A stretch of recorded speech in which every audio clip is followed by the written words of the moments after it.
बिस्मिल्लाहिर्रहमानिर्रहीम। Dear students, welcome back to maths and coffee with Imdad. और मैं हूं आपका मेंटोर इमदाद अली साजिद। और आज हम अपनी एक्सरसाइज 1.5 का आगाज करने जा रहे हैं। बहुत ही इंपॉर्टेंट एक्सरसाइज है, बहुत ज्यादा इंपॉर्टेंट एक्सरसाइज है, बहुत डीपली डिस्कस किया गया है और विद सम ट्रिक्स डिस्कस किया गया है। ठीक है, और ये ही वो प्लेटफॉर्म है जहां पर ये एक्सरसाइज आपको सबसे इजी मेथड में आपको मिलेगी, क्योंकि हमने यहाँ पर कुछ एंटी टेस्ट लेवल के कुछ इसमें ट्रिक्स वगैरह डिस्कस किए। ट्रिक्स के साथ हमने आपके बहुत ज्यादा जो एक्स्ट्रा लॉन्ग क्वेश्चन थे हमने उनको बहुत रिड्यूस करके आपके साथ जो ना वो शेयर किए। तो आइए एक्सरसाइज में बढ़ते हैं।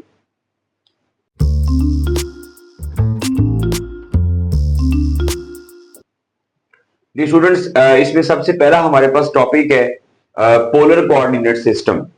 तो पोलर कोऑर्डिनेट सिस्टम हमारे पास क्या है कि एक हमारे पास होता है रेक्टेंगुलर कोऑर्डिनेट सिस्टम जिसको हम कार्टेशियन कोऑर्डिनेट सिस्टम बोलते हैं। दूसरा हमारे पास है पोलर कोऑर्डिनेट सिस्टम। तो कार्टेशियन जो हमारे पास पोलर कोऑर्डिनेट सिस्टम होता है, इसके अंदर हम एक नंबर को शो करते हैं जिसमें एक एक्स कोऑर्डिनेट होता है, दूसरा हमारे पास वाई कोऑर्डिनेट होता है, जो कि मैंने आपके सामने यहां पर शो भी किया हुआ है। ठीक है, अच्छा, लेकिन जो पोलर कोऑर्डिनेट है वो ज्यादा कन्वीनियंट है, मतलब वो ज्यादा उससे ज्यादा यूजेबल है और वो आसान भी है as comparatively rectangular coordinate system. लेकिन हम इसको ज्यादा प्रेफर उस वक्त करते हैं जब हमारे पास जो है ना वो रोटेशनल सिमेट्री या कुछ सर्कुलर फॉर्म के अंदर हम उसको चीजों को डील कर रहे होते हैं। तो यहां पर हमारे पास जो पॉइंट होता है, यहां पे हमें क्या करना होता है, यहां पे कोई भी पॉइंट जो होता है उसका ओरिजिन से लेके पॉइंट तक का जो डिस्टेंस होता है हम उसको इंडिकेट करते हैं। That will be the modulus of that complex number, जिसको हमने स्मॉल आर से इंडिकेट किया होता है। और ये जो कॉम्प्लेक्स नंबर होता है ये आपके एक्स एक्सिस के साथ जो एंगल बनाता है थीटा, हम उसको लिखते हैं। मतलब इसके एक्स कोऑर्डिनेट की जगह पर उसका डिस्टेंस लिखा जाता है और उसके वाई की जगह पर हम क्या लिखते हैं, उसका एंगल लिखते हैं, जो कि वो एक्स एक्सिस के साथ बनाता है। ओके, अब यहां पर हमारे पास मैंने इसकी कोई एग्जांपल शो की, क्योंकि बाकी डिटेल में ज्यादा डिस्कशन होगी वहां पर। कि अब देखिएगा इसमें ना दो चार पॉइंट्स हैं, वो जरा इसको अच्छे तरीके से देखिएगा। सबसे पहले मैंने क्या किया, मेरे पास एक पॉइंट है 4 और पाई बाय 4। 4 इसमें आर को इंडिकेट कर रहा है, आर इज इक्वल टू 4, और थीटा हमारे पास क्या होगा, पाई बाय 4, जिसको आप डिग्री में रिड्यूस करके लाइक आप इसको 45 डिग्री भी कह सकते हैं। ठीक है, अब इसको मैंने पोलर कोऑर्डिनेट के अंदर मैंने इसको प्लॉट करना होगा। तो कैसे प्लॉट होगा, सबसे पहले आपने क्या किया, इक्वल सर्कल लगाए, मतलब रेडियस के अकॉर्डिंग। जैसे कि मैंने पहला सर्कल लगाया जो कि रेडियस 1 को शो कर रहा है, दूसरा लगाया जो कि रेडियस 2 को, थर्ड एंड फोर्थ। ठीक है, जितने आपको चाहिए होंगे। अब मुझे क्या जाना है, मुझे ओरिजिन से लेके पॉइंट 4 तक मूव करना है। ओरिजिन से पॉइंट 4 तक मूव किया और एंगल कितना चाहिए, 45। तो यहां से लेके एक्स एक्सिस से मैंने 45 डिग्री पे उसको रोटेट करवा दिया। बाकी आप जब अपने क्वेश्चन को सॉल्व करेंगे तो अपने पास एक प्रकार रखिएगा, प्रकार के साथ और एक डी रखिएगा, जिससे आप एंगल का एग्जैक्ट आइडिया लगा सकें, और दूसरा जो है वो अपनी प्रकार से आप सर्कल जो है वो एक नीट एंड क्लीन बना सके। अब एक और बात यहां पे देखिएगा, अगर यही पॉइंट आ जाता है हमारे पास दैट इज -4 और पाई बाय 4 के साथ, तो फिर क्या होगा। एक मैं बड़ा आपको क्लू देने जा रहा हूं। डी स्टूडेंट्स, यहां हमेशा याद रखिएगा कि अगर आपका जो आर है वो नेगेटिव आ जाता है, ठीक है, आपने क्या करना होगा, आपने बिलो द एक्स एक्सिस सोचना होगा। आप हमेशा बिलो द एक्स एक्सिस जाके यहां से अपना एंगल स्टार्ट करेंगे, ठीक है, और उसको जितने डिग्री होगा वो अपने रोटेट करवा दिया करेंगे। ठीक है, उसका और इसका आंसर दोनों का सेम होता है। जैसे मैंने यहां पे लिखा भी हुआ है, एक पॉइंट है आपके पास जिसका रेडियस लाइन, जिसका मॉडुलस 4 एंगल पाई बाय 4 है, और एक है वो जिसका एंगल -4 और एंगल अपना मॉडुलस -4 और उसका जो थीटा है दैट इज 5 पाई बाय 4। तो वो represent the same point in the plane mean. अब देखिएगा, मैंने एक पॉइंट इसी को प्लॉट करना है, -4 और 5 पाई बाय 4। इसके लिए बल्कि पाई बाय 4 था, -4 और पाई बाय 4। उसके लिए मैंने कहा, पहले मैंने 4 सर्कल्स ड्रा किए। अब यहां पे मैंने कहा कि वो -4 है। -4 की वजह से आपने क्या किया, आपने डाउनवर्ड आ गए, और आपका जो एंगल है वो आपने ये सेम पॉइंट बनाने के लिए आपने क्या किया, क्योंकि आप ऑलरेडी 180 डिग्री मूव कर चुके थे, तो फिर आपने क्या कर दिया, उसके अंदर 180 डिग्री ऐड कर दी। जब 180 डिग्री ऐड करेंगे तो आपका स्टार्टिंग पॉइंट से कितना एंगल बनेगा, that will B 5 pi by 4, जो कि आपके पास कितना बनता है, 225। तो मैंने यहां से लेके मैंने 225 तक इसको रोटेट करवा दिया। ठीक है, तो ये हमारे पास इसका जो है ना वो आंसर बन जाएगा। अच्छा, ये भी कर सकते हो आप, अगर स्टार्ट से लेंगे तो फिर इतना हो जाएगा। अब ये भी हो सकता था कि आप यहां से अगर रोटेट करवाएंगे तो दैट विल बी π/4। क्यों? मैंने कहा था कि अगर नेगेटिव हो तो एक्स एक्सिस पे चले जाएं, नेगेटिव एक्स एक्सिस पे, तो यहां से आप 45 डिग्री रोटेट करवा दें। तो यहां से देखें ये 45 बनता है, अगर आप स्टार्ट से देखेंगे तो कितना होगा, उसमें पाई मैंने 180 डिग्री ऐड कर दिया, तो दैट विल बी 5π/4। अब ये दोनों के दोनों मैंने इसलिए इंडिकेट किए ताकि एक आपको ये बता सके कि आपका एक पॉइंट था 4π/4 और एक था -4π/4। तो ये तो आपने ड्रा कर दिया, सिंपल सा आ गया। तब देन अगर -4 है तो उसके अकॉर्डिंग आप क्या करेंगे, अगर आप पॉजिटिव एक्स एक्सिस से रोटेट करवाएंगे तो उसमें 180 डिग्री ऐड कर दें। तो 180 डिग्री ऐड करने के बाद हमारे पास वो यहां पे आ जाएगा, मतलब बिलो दी एक्स एक्सिस चला जाएगा नेगेटिव एक्स में, और हमारा जो पॉइंट है वो आपने क्या करना होगा, यहां से आपने 4 पॉइंट नीचे की तरफ रोटेट करवा देना होगा। ओके, देन उसके बाद फर्दर अब हमारी बुक का क्वेश्चन भी है। पहला क्वेश्चन ये कि आपने इसको प्लॉट करना होगा, ठीक है। 2 इसमें इसका मतलब मॉडुलस है, मतलब r है, और 75 उसका एंगल है। अब मुझे 2 पॉइंट चाहिए तो इसलिए मैंने वो जरा मैनेज किया हुआ है, तो मैंने 2 सर्कल ड्रा कर दिए, पहला और दूसरा। अब मुझे यहाँ पे यहां से लेके यहां तक का 2 डिस्टेंस चाहिए था, मैंने यहां तक 2 तक पॉइंट इंडिकेट किया और यहां से एक्स एक्सिस मैंने 75 डिग्री रोटेट करवा दिया। मैंने इसके साथ पार्ट इसके वो भी लिखे हुए जो बिल्कुल सिमिलर है, जिसमें एंगल और सिर्फ वैल्यू चेंज होगी, वो आप खुद से करेंगे, ठीक है। जैसे कि यहाँ पे अब -3 है और 120 है। अब वही बात आ गई फिर से आपके पास, -3 से मुराद ये कि आपने बिलो दी एक्स एक्सिस जाके सोचना है। ओके, अब इसमें बेटा ये है कि आपके पास फर्दर मैंने 3 रेडियस इंडिकेट कर दिए, पहला सर्कल, दूसरा और थर्ड वाला। अब यहां से मेरे पास एंगल कितना, मैंने बिलो दी एक्स एक्सिस यहां पे 3 पॉइंट इंडिकेट किए। अब मेरा एंगल कितना था 120, तो मैंने 120 यहां से लेके यहां तक 90 और प्लस 30 करेंगे, दैट विल बी 120। अब यहां पर भी आप कह सकते हैं कि सर आपने वो जो है हमारे पास इसमें 180 क्यों नहीं ऐड किया, ठीक है। अब ये देखें, ये ऑलरेडी आपका एंगल जो है ना वो क्या था, हाँ 180। अब उस वक्त अगर यहां से आप ड्रा करेंगे तो 180 इसमें ऐड हो जाएगा, लाइक यहां से आप 180 ऐड करें तो यहां से वो कितना बन जाएगा, 180 ऐड करने से बन जाएगा। और यहां से अगर आप करेंगे तो नॉर्मली हम उस वक्त प्रेफर करते हैं जब हमारा एंगल जो है वो 90 से लेस होता है, तो फिर हम उसमें उससे भी उससे शो कर सकते हैं। लेकिन अगर एंगल वो 90 से बड़ा है तो फिर हम यहां पे उसको इंडिकेट कर सकते हैं। लेकिन आंसर दोनों सूरतों में सेम होंगे। देन हमारे पास आ गया 5 और 5π/6। मैंने आपके लिए इसको डिग्री में कन्वर्ट कर दिया, बहुत आसान सा तरीका कार है। 5 वैसे आ जाएगा, पाई की जगह 180 लिखे, 180 को हमने 6 पे डिवाइड किया तो कितना बन गया 30 को 5 से मल्टीप्लाई करेंगे तो 150 डिग्री हमारे पास आ जाएगा। अब सेम 5 पॉइंट चाहिए था, मैंने 5 सर्कल ड्रा किए, फिर ओरिजिन से लेके 5 पॉइंट तक और एक 150 मुझे एंगल चाहिए था। ये पॉजिटिव है तो इसलिए हम नॉर्मली यहां से ड्रा करेंगे, तो ये यहां से हमारे पास क्या आ जाएगा 150 हमारे पास जो है ना वो डिग्री एंगल आ जाएगा। और यहां से हमने क्या किया, यहां तक 90 है तो 90 के अंदर हमने क्या करना है, फर्दर हमने 60 ऐड करना होगा।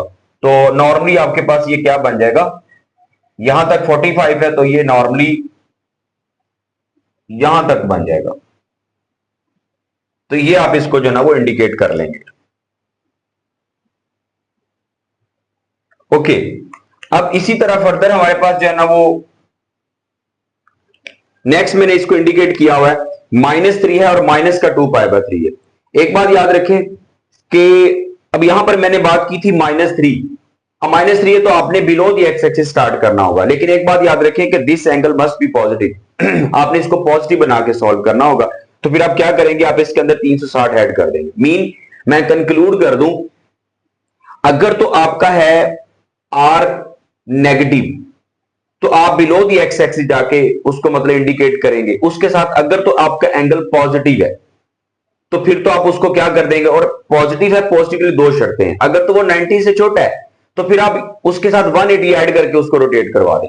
अगर वो आपका एंगल जो है वो 90 से बड़ा है, ठीक है, तो फिर आप उसी को एक्स एक्सिस नेगेटिव एक्सिस से स्टार्ट करवा के वहां तक रोटेट करवा दें, आपका आंसर ठीक आ जाएगा। देन उसके बाद अगर आपका एंगल नेगेटिव है तो आप लाजमी तौर पर उसके अंदर क्या करेंगे, उसमें 360 डिग्री आप ऐड करोगे। अब मैंने उसमें 360 डिग्री ऐड कर दी तो मेरे पास क्या बन गया 240। इट्स मीन के -3 -2π/3 -120 और 240 पे दोनों का आंसर क्या होगा, वो सेम होगा।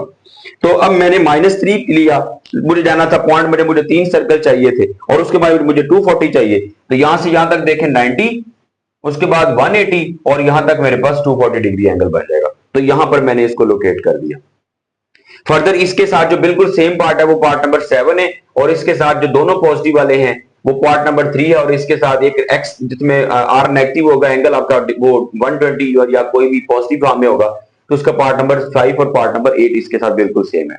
नेक्स्ट हमारे पास इसका बड़ा इंपॉर्टेंट जो है ना वो है इसमें जो पॉइंट है हमारे पास polar coordinate, polar form of complex number. एक कॉम्प्लेक्स नंबर की पोलर फॉर्म क्या होती है? पोलर फॉर्म में हमेशा हम एंगल को इन्वॉल्व करते हैं, तो नॉर्मली इसकी शॉर्ट फॉर्म यही है कि आपका जो नंबर होता है एक्स प्लस वाई आयोटा, आपने क्या करना होता है उसमें उसमें थीटा और उसमें उसका आर जो है वो इन्वॉल्व करना होता है, तो उसको हम पोलर फॉर्म कहते हैं।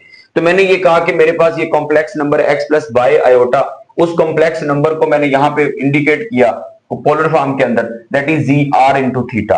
Are will be the modulus of that complex number, और ये उसका एक्स कोऑर्डिनेट होगा, ये वाई कोऑर्डिनेट होगा, ठीक है, जो एक्स एक्सिस और वाई के साथ बना रहा है। तो आपको पता है कि ये इसका क्या बन जाएगा, जब उसका आर ये वाला है तो एक्स ओवर, मतलब वो हम जब बनाते हैं बेस ओवर हाइपोटेन्यूस, उससे हमें ये मिलेगा r cos theta, and that will be y mean r sine theta. तो ये हमारे पास आर साइन थीटा आ जाएगा। अब एक्स कोऑर्डिनेट की जगह मैंने वो रिप्लेस करवा देना है आर कोस थीटा, और वाई की जगह पर मैंने इमेजिनरी पार्ट की जगह मैंने क्या लिख देना है, आर साइन थीटा, ठीक है। और उसके बाद मुझे क्या चाहिए, थीटा चाहिए। थीटा कैसे आएगा, इस थीटा के सामने that is the perpendicular and that is the base. जब आप इन दोनों को डिवाइड करेंगे तो बनेगा टेन थीटा, मतलब tan theta is equal to r sine over r cos. R से आर कैंसिल हो जाएगा, साइन ओवर कोस वो टेन बन जाएगा, ठीक है। और आपके पास वो क्या आ जाएगा, ये उसका y है और ये उसका x है। तो इमेजिनरी पार्ट को जब उसके रियल पार्ट पे डिवाइड करके tan इनवर्स लेते हैं तो आपको वो थीटा मिल जाता है। अब यहां पे इसको हम थीटा नहीं कहते, एंगल नहीं कहते, बल्कि इसको हम आर्गुमेंट कहते हैं, कॉम्प्लेक्स नंबर का आर्गुमेंट। अब वो आ जाएगा हमारे पास, then x plus Y iota, number क्या बना, अब x की जगह हमने क्या लिखना है, आर कोस थीटा, y की जगह क्या लिखना है, आर साइन थीटा, और साथ में उसका, अब चूंकि आर आयोटा साइन थीटा, अब मैंने यहां से आर कॉमन ले लिया, तो that will be the polar form of that complex number, ठीक है। मतलब इसकी शॉर्ट फॉर्म आप याद रखें, इससे ज्यादा आसानी रहेगी कि किसी भी कॉम्प्लेक्स नंबर की पोलर फॉर्म क्या होगी, r cos theta plus iota sine theta. आपने सिर्फ दो काम करने होंगे, आर निकालने और थीटा निकालने। आर कैसे आएगा, उसका मॉडुलस लेंगे, प्रीवियस लेक्चर में डिस्कस किया हुआ है। और थीटा कैसे आएगा, उसके इमेजिनरी पार्ट को उसके रियल पार्ट पे डिवाइड करके उस पर tan इनवर्स लेंगे तो आपको वो थीटा मिल जाएगा। उसके अंदर भी एक पॉइंट है, वो हम अब बाद में डिस्कस करते हैं। अब थीटा की जो डोमेन है वो बेसिकली वो रिस्ट्रिक्ट किया हुआ हमने कि थीटा की जो वैल्यू है वो माइनस पाई से बड़ी होगी, लेकिन पाई और पाई के इक्वल होगी, पाई से लेस होगी और पाई के इक्वल भी हो सकती है। अब ये जो प्रॉपर्टीज है, ये प्रॉपर्टीज बड़ी इंपॉर्टेंट है। प्रॉपर्टीज आपकी इंपॉर्टेंट है कि मेरे पास कोई भी दो कॉम्प्लेक्स नंबर है, मैंने उसको पोलर फॉर्म के अंदर लिखा हुआ है, ठीक है। अच्छा, इसको मैं यूं भी शॉर्ट फॉर्म में लिख सकता हूं, that is c mean cos iota mean sine और थीटा वन। इसको मैं यूं भी राइट कर सकता हूं, ये शॉर्ट फॉर्म भी आपको कहीं ना कहीं मिल सकती है। इसको भी यूं लिख सकता हूं, सी आयोटा एस और थीटा टू। कहता है अगर आपके पास कोई दो कॉम्प्लेक्स नंबर है, ये याद रखिएगा, क्वेश्चन इन्हीं प्रॉपर्टीज की वजह से हम क्वेश्चंस को रिड्यूस करेंगे। अगर कोई दो कॉम्प्लेक्स नंबर है वो मल्टीप्लाई हो रहे हैं, मीन मल्टीप्लाई हो रहे हैं, कहता है दोनों को मल्टीप्लाई ना करवाएं बल्कि दोनों के एंगल्स को ऐड कर दें। देखिए कितनी इंपॉर्टेंट प्रॉपर्टी है कि आप दो कॉम्प्लेक्स नंबर्स को पोलर फॉर्म में पढ़े, आप मल्टीप्लाई नहीं कर रहे हैं उनको, आप दोनों के एंगल्स को ऐड कर रहे हैं। ये थीटा इसमें ऐड हो जाएगा और ये वाला थीटा, और आपके पास वही इसका आंसर होगा। अगर कोई दो कॉम्प्लेक्स नंबर डिवाइड हो रहे हैं, मीन इसको मैं इस पर डिवाइड कर रहा हूं, तो कहता है डिवाइड मत करें, आप उनके एंगल्स को सब्ट्रैक्ट कर लें, theta one minus theta two, theta one minus theta two. अगर किसी कॉम्प्लेक्स नंबर के ऊपर पावर आ जाती है तो कहता है आप उसकी पावर लेके आप उसका वो उसको सॉल्व ना करें, बल्कि उसकी जो पावर है वो उसके थीटा से मल्टीप्लाई कर दें, that will be called that equal to that number. Cause ये जो पावर थी उसकी थीटा से मल्टीप्लाई हो गई, plus iota sine n theta. इसको डिमोवरेज थ्योरम भी बोलते हैं, तो आपके एमसीक्यूज में पूछ सकता है।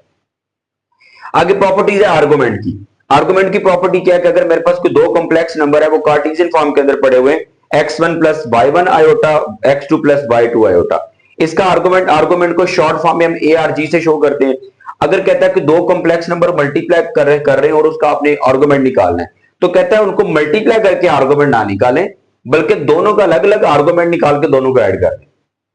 यहां पे कहता है कि अगर कोई दो कॉम्प्लेक्स नंबर डिवाइड हो रहे हैं तो उनको डिवाइड करके आप उनका आर्गुमेंट ना निकालें, बल्कि दोनों को, जैसे लॉग की प्रॉपर्टीज होती है, आप दोनों का आर्गुमेंट लेके दोनों को सब्ट्रैक्ट करवा दें।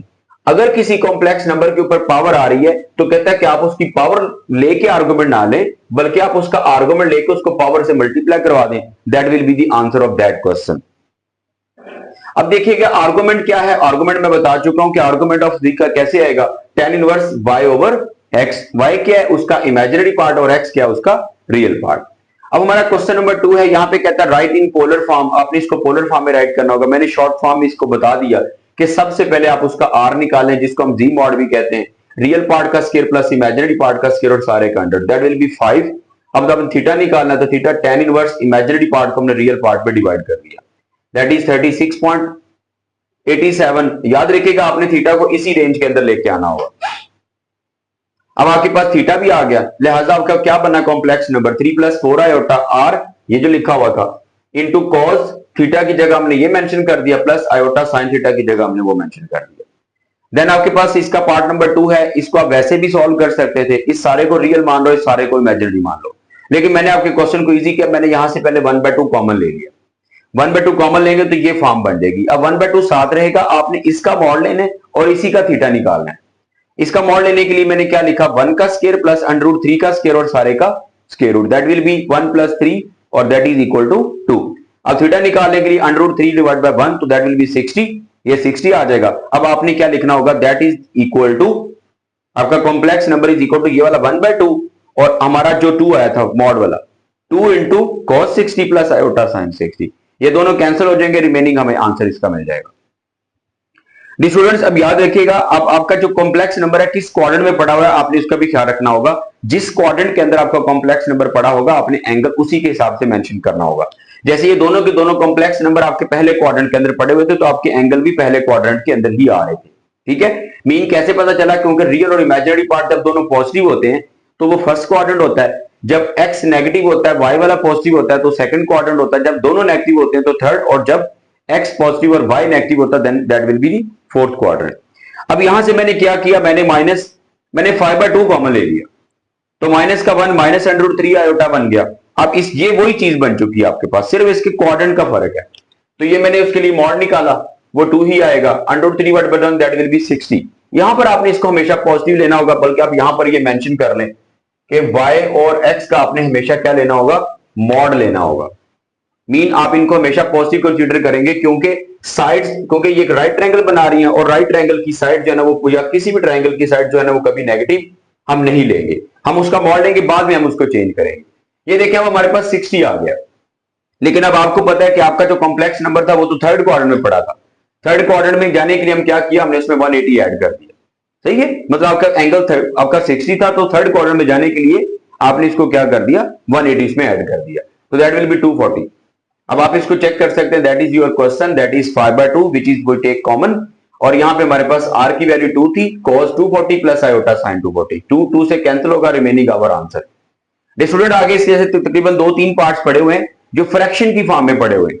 आपने सबसे पहले क्या करना होगा, आप इसको करवाएंगे रैशनलाइजेशन, ताकि पहले मैंने आपको याद होगा कि मैंने स्टार्ट में एक टिप बताया था कि जब भी आपका कॉम्प्लेक्स नंबर आपका फ्रैक्शन की फॉर्म में पड़ा हो, क्वेश्चन में जो कुछ मर्जी डिमांड किया हो, आपने हमेशा क्या करना, उसको पहले रैशनलाइज करवाना होगा। तो मैंने पहले इसको बिना सोचे समझे मैंने इसको रैशनलाइज करवाया, इसका साइन चेंज करके मल्टीप्लाई डिवाइड, ऊपर होल स्क्वायर बनेगा, नीचे a square minus b square का formula, then 1 a square plus b square minus 2ab, then उसके बाद हमारे पास आयोटा स्क्वायर की वैल्यू -1 होती है तो दैट विल बी +1, तो ये कैंसिल हो जाएंगे, -2 से ये आ जाएगा। अब मेरे पास एक प्योर इमेजिनरी कॉम्प्लेक्स नंबर आ गया जिसको मैं यूं लिख सकता हूं, रियल पार्ट इसका 0 है और इमेजिनरी पार्ट इसका जो है वो नेगेटिव है। अब इसमें मैंने मॉड लेना था, मॉड लेने के लिए मैंने 0 का स्क्वायर प्लस -1 का स्क्वायर लिखा, दैट इज 1, और एंगल निकालने के लिए मैंने इसको क्या लिखा, इमेजिनरी पार्ट यहां पर 1 है और इसका रियल पार्ट 0 है, तो something over 0 that will B undefined, और tan अनडिफाइंड 90 पे होता है। अब ये मेरे पास इसकी 90 पे इसकी जो है ना अनडिफाइंड की वैल्यू आती है। अब ये आ गया, अब हमें पता है कि क्योंकि अब जो हमारे पास ये देखें, अब इसका x पार्ट उसका जो x उसमें है नहीं और y उसका नेगेटिव है, तो कहां पे y नेगेटिव होता है, सिर्फ उसमें y एक्सिस की बात हो रही, that will be your below that axis, इस एक्सिस की वो बात कर रहा है। तो यहां पे आपको पता है कि आपके पास y की वैल्यू नेगेटिव होता है, तो that is also called quadrantal angle. तो यहां पे हमारे पास वो कौन सा एंगल बनेगा, अब क्योंकि वो नेगेटिव है तो फिर हम उसको क्या कर देंगे, वो नेगेटिव पे आ जाएगा, क्योंकि नेगेटिव y एक्सिस पे वो लाई कर रहा है, क्योंकि उसका रियल पार्ट 0 है। अगर रियल पार्ट उसका 0 ना होता, उसका भी हमें आइडिया हो जाता है कि वो कहां पर है, तो हम उसके हिसाब से एंगल को मैनेज कर लेते। तो यहां पे हमारे पास आ जाएगा 1 cos -90 प्लस आयोटा sin -90। तो अभी अभी जो मैंने इसके ऊपर जो मैंने बात की है वो ये मैंने की हुई है पोलर फॉर्म के अंदर कि आप उसके लिए क्या करें। सबसे पहले अगर आपका जो है एक्स, आपका जो आर भी पॉजिटिव है, आपका थीटा भी पॉजिटिव है, आप सिंपल उसको प्लॉट कर देंगे। अगर आपका आर नेगेटिव है और आपका थीटा जो है ना वो पॉजिटिव है, ठीक है, थीटा आपका पॉजिटिव है, अगर वो एंगल 90 से कम है तो आप क्या करेंगे, सिंपल आर नेगेटिव है ना तो आप बिलो एक्स एक्सिस चले जाएंगे, बिलो एक्स एक्सिस चले जाएंगे, यहां से आपने रोटेशन देनी होगी। अगर आपका एंगल लाइक 45 है तो फिर आप यहां से उसको स्टार्ट कर दें, मतलब एंगल 90 से कम है, अगर 90 से ज्यादा है तो फिर आप यहीं से उसको रोटेट करवा देंगे, जैसे मैंने यहां पर किया हुआ, ठीक है। यहां पे 120 था, एंगल 90 से बड़ा था तो फिर मैंने यहां से रोटेट करवा दिया। अब यहां पर जो था, अगर आपका आर भी नेगेटिव आ जाए और आपका थीटा भी नेगेटिव आ जाए, आर नेगेटिव की वजह से हमने बिलो एक्स एक्स तो जाना ही है, लेकिन जो एंगल नेगेटिव पड़ा होगा उसमें 360 हम ऐड करके उसको पहले पॉजिटिव बनाएंगे, फिर हम उसको रोटेट करवा देंगे। तो होपफुली आपको ये बात उसके अकॉर्डिंग है ना वो बिल्कुल अंडरस्टैंड हो जाएगी। तो आइए डियर स्टूडेंट्स नेक्स्ट पार्ट की तरफ। क्वेश्चन 2 का जो 7th पार्ट है वो ये है कि हमारे पास 3 + 4 आयोटा ओवर 4 + 3 आयोटा। अगेन ये फ्रैक्शन की फॉर्म में आ गया तो हमें इसको रैशनलाइज करवाया हमने। रैशनलाइज करवाने के बाद हमारे पास इसकी ये वाली वैल्यू आ गई। यहां पर मैंने 1/25 को कॉमन ले लिया। अब इसको मैंने पोलर फॉर्म के अंदर चेंज करना है। पोलर फॉर्म के अंदर चेंज करने के लिए हम यहां पे क्या करेंगे, that is z mod is equal to r, that is equal to 24 का स्क्वायर प्लस 7 स्क्वायर और सारे का अंडर रूट। यहाँ पे 625 आएगा, उसका अंडर रूट हमारे पास 25 आ जाएगा। अब थीटा निकालने के लिए tan इनवर्स 7/25 मीन आयोटा का जो पार्ट है imaginary part divide by real part. अब इसको पॉइंट में भी निकाल सकते, लेकिन बुक में चूंकि आंसर पॉइंट में नहीं था तो मैंने भी इसको नहीं फाइंड किया। अब ये हमारे पास क्या आ जाएगा, अब इसको हमने लिखा कि आवर 1/25 इंटू आर, आर हमारे पास कितना है 25 into cos theta plus iota sine theta. 25 से कट जाएगा, बाकी हमारे पास आंसर आ जाएगा। जी स्टूडेंट्स क्वेश्चन नंबर 3 का फर्स्ट पार्ट कहता है कि आपने इसको रेक्टेंगुलर कोऑर्डिनेट सिस्टम में चेंज करना होगा, मतलब x प्लस वाई आयोटा की फॉर्म में। तो very simple, z is equal to this. अब यहां पे आपने सिर्फ इनकी वैल्यूज पुट करनी है, ठीक है। आप अच्छे वाला कैलकुलेटर ले लें, उसमें आपको जो वैल्यूज है ना वो फ्रैक्शन की फॉर्म में देता है। तो यहां पे आप लिखे, पहले मैंने इसको डिग्री में चेंज किया, कोस, अभी हमारे पास पाई होता है 180 को 3 पर डिवाइड करेंगे तो 60 आएगा, 60 को 5 से मल्टीप्लाई करेंगे तो 300 आ जाएगा, प्लस आयोटा साइन 300। अब आप इसकी वैल्यू पुट करें cos 300 की, दैट विल बी 1/2, और आप साइन 300 की वैल्यू पुट करेंगे दैट विल बी -√3/2। अब ये 4 को अंदर मल्टीप्लाई करवा दें तो हमारे पास इसका आंसर आ जाएगा। सेम इसका सेकंड पार्ट है 3/2, इसको मैंने डिग्री में चेंज किया, देन cos 210 की वैल्यू पुट की -√3/2। लेकिन याद रहे कि ये जो कैलकुलेटर अच्छे वाला होगा वही आपको फ्रैक्शन की फॉर्म में देगा, अदरवाइज पॉइंट में देंगे, तो दैट इज -1/2। बाकी ये वैल्यूज किसी बड़े एंगल पे कैलकुलेट करने का हमारे पास मेथड और भी हैं, मैंने उसके अकॉर्डिंग फाइंड किए, तो ये हम जाके आगे ट्रिग्नोमेट्री में जाके सीखेंगे। तो इसकी वैल्यू पुट कर दी, अब 3/2 को मल्टीप्लाई किया तो हमारे पास इसका आंसर आ गया। पार्ट नंबर 3 है, पार्ट नंबर 3 में कहता है कि हमारे पास z is equal to this है और आर्गुमेंट उसने दिया हुआ है, कहता है इसको कार्टेशियन फॉर्म में हमें नंबर बताएं। कौन सा वो कॉम्प्लेक्स नंबर है जिसका मॉड 7 है और जिसका आर्गुमेंट इतना आता है। सबसे पहले डियर स्टूडेंट्स आपने बात याद रखिए कि आप इसको कॉम्प्लेक्स नंबर को लेट कर लेंगे। लेट्स सी, मैंने कहा कि x प्लस वाई आयोटा, अब मैंने x और y की वैल्यू अगर फाइंड करूंगा तो मुझे वो कॉम्प्लेक्स नंबर मिल जाएगा कार्टेशियन फॉर्म के अंदर।